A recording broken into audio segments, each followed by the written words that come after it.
Why are you still fighting the struggle to have independence for Biafra?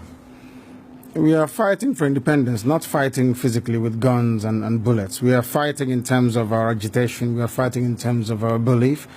We're fighting in terms of our consistency to ensure that we are free, because we're not free. As a free people, we can afford to make life better for our people. Right now, we can't do that because of how Nigeria is structured and because of the very flawed foundations upon which Nigeria rests. You called for a referendum latest this year, November, you said, I think. Yes. If that doesn't happen, what's the way forward? Because the way it looks like the government will definitely not agree to that. Then there'll be no elections in Biafra land. No more elections here. They can put whoever they like in office. They can do whatever they like with their political positions. We will not engage in any political process. You said it's a peaceful struggle, but Yes. there are some videos of you appearing in the past, especially abroad, in particular in one conference in the US, where you said you need weapons to defend yourself. You need guns and ammunition. How can we understand that in the context that you're saying it's a peaceful struggle? I'm sure you've heard about the Fulani headsmen killing people all over the place. Have you heard about it? Of course. Exactly. So how do you intend to defend yourself against Fulani headsmen without guns and bullets? They've been killing our people, raping our women, destroying crops in the farms, and no one does anything about it. Is that how human beings are supposed to live? So, and you have the right to arm yourself and defend yourself with arms in that context? Self-defense is recognized even by all the known laws of the UN. Is that not correct? We have the right. If somebody were to barge into this very interview now wielding a machete or an AK-47, are you suggesting we should let them get away with it? You were detained for almost 2 years, from 2015 on, and actually there was no trial. No trial ever happened, and despite several court rulings that said you were supposed to be released, you were not released. Yes. Do you think you were treated in a fair way by the government? Or rather also by the justice system? No, not fairly, because Nigeria is not a civilized country. People behave like animals. They're not reasonable enough. They're not disciplined enough. They are not mentally developed enough to run a transparent civil society.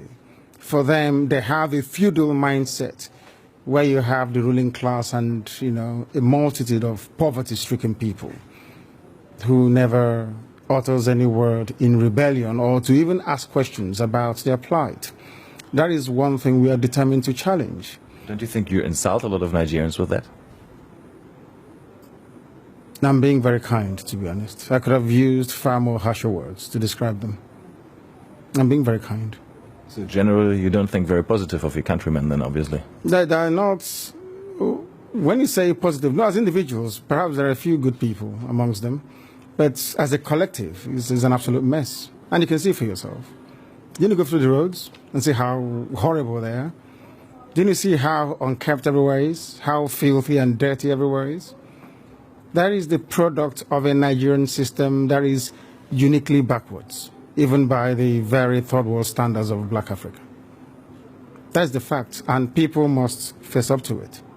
Well, I traveled in the north quite extensively, and I went to very remote areas sometimes where you would still find Igbo people living there, peaceful together with communities in the north. Don't you sometimes think that you might endanger their peaceful coexistence with the communities there, that they might get into trouble with that?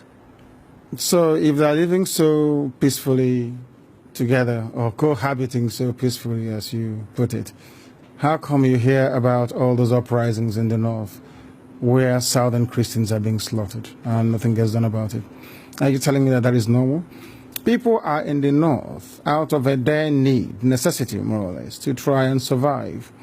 Because here, the entire production process has been emasculated by people and policies that are geared towards ensuring that our people exist in perpetual state of poverty. And that is unacceptable to us. What we're asking the world to recognize is that we want to live in peace, not in pieces. We want to live in peace, just to allow us to be.